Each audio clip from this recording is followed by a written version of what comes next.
Welcome back to another correction, and this time we are looking at the image entitled Hair Flick. I'm going to just get right into this one. I've got quite a few little corrections I would like to make just to elevate this image. The first thing I'm going to do is play with our composition. Now, something I said prior when looking at this image is that we've got the legs in the image, we've got the hands, we've got the other things. None of that is adding to the image. None of it is adding to the hair flick. Our attention is basically, our attention is here. This is where the action is happening. None of this is contributing to the image at all. Now, it could be with a little bit of change of pose, bit more, you want to see the block, the bottom of the block in the picture, a slight change of angle, it could be contributing. But from this angle, from the level we're on, it's not contributing. So we're going to remove it. Now I'm going to hit my crop tool first, and I just free crop. I drive people mad, but if you want to pick a ratio, they are here. You are welcome to do that. I just make stuff up as I go along.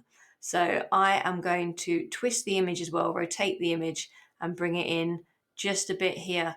And so you can already see that we're going to have a lot more focus into the face of the image. Now, cropping off at the wrist isn't really advised. So I want, and this hand is a bit distracting. I'm going to bring it just up so it's halfway through the limb.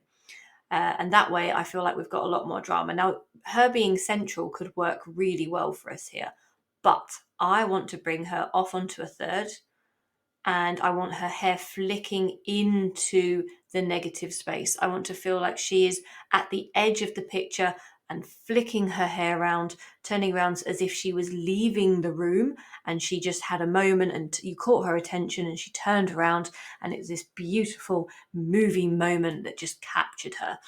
Now, we could also work on the other third. The other third is her entering a room, making an appearance, making a statement.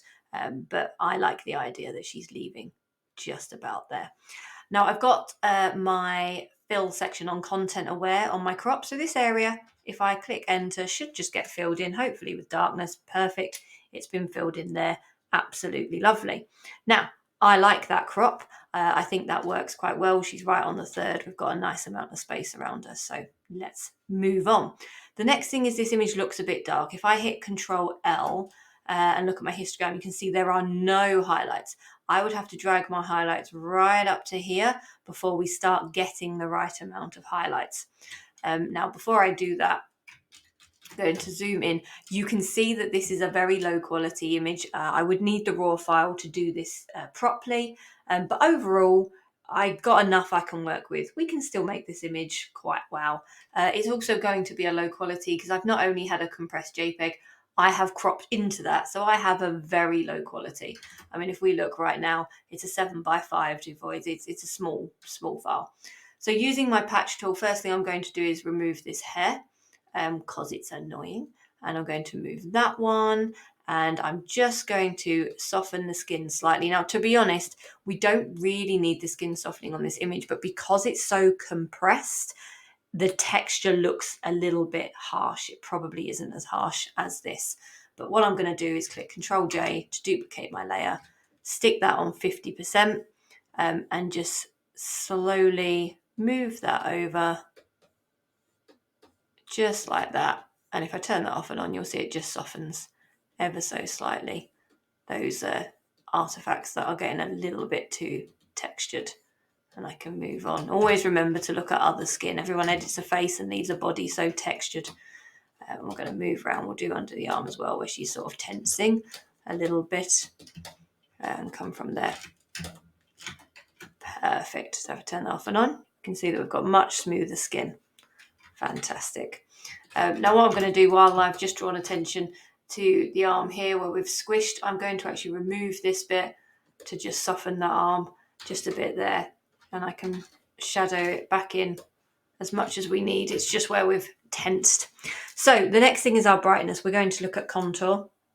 I'm going to do that with a grey layer. So I'm going to hit Control Shift and N to create a new layer. But when I go down and put that on soft light and hit the fill button, I will get a neutral grey layer. Now I'm going to use my dodge and my burn to just choose where I want the highlights to draw the attention.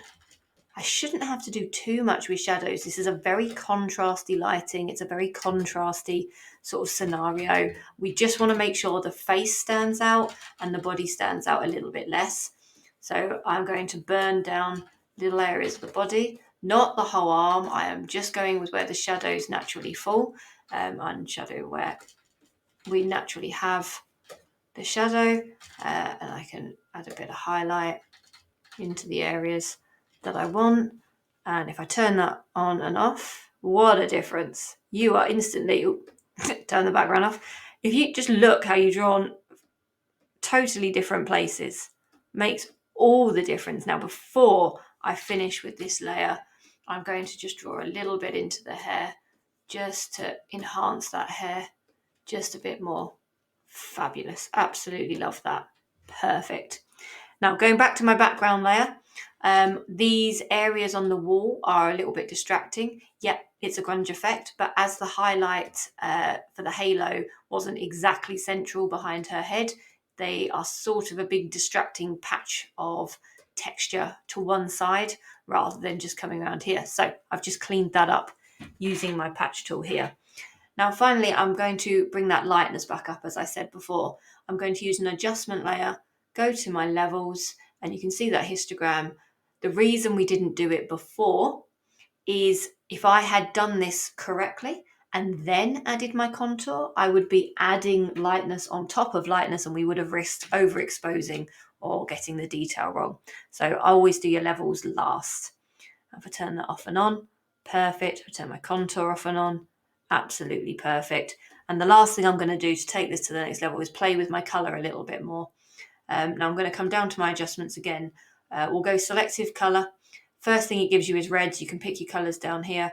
The reds will be her dress, but it will also be lips and skin tone, remember. So I am going to slightly darken in that. Many years I've been playing with Photoshop and I still just play with the sliders. We just see which one works. Fabulous. Just a little bit of mutedness on the red. Perfect. And then I'm going to go down and I'm going to go with colour balance, which is my favourite.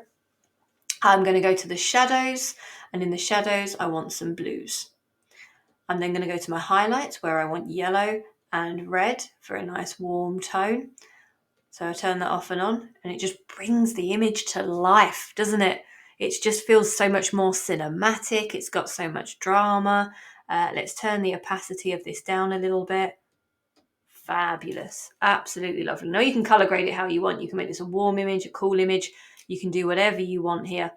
Now, the very last thing, now that I've done this, now that we have the drama, now that it looks so good, I want to just sort some of these creases out in the dress. So what I'm going to do, I'm going to come right back down to this layer and I'm going to hit Control J, duplicate my layer, go on 50%. Now, if I had a very textured file, this technique wouldn't work. We'd have to go a different route. But because I don't, because this is a small file, I am going to use a 50% layer and just slowly soften out the textures. Because if I used my other technique, the other technique I use is to hold on to detail. I don't have any detail here. It's just going to make the whole dress a smushy mess. So I am using this technique deliberately. And as you might have just noticed, I've decided to take the seam of the dress off because I think that line was distracting. And I'm going to use a burn tool to slowly just shape down the body so you can see the dress coming around where it should. And let's just remove these areas in here. Perfect. That is so much better, so much more flattering. Makes the dress look more expensive as well. So overall, really, really happy with that. I think that's quite a change. I mean, if I even go back, that's insane to take that to there. That is a hell of a change. That is a hell of an impact. That's so much more for that image. That image has so much more potential now. Even being at the lower end of the quality mark, we've still managed to make a striking image. And I think that's really helped. It's really worked it. Thanks for watching, and I will see you at the next correction.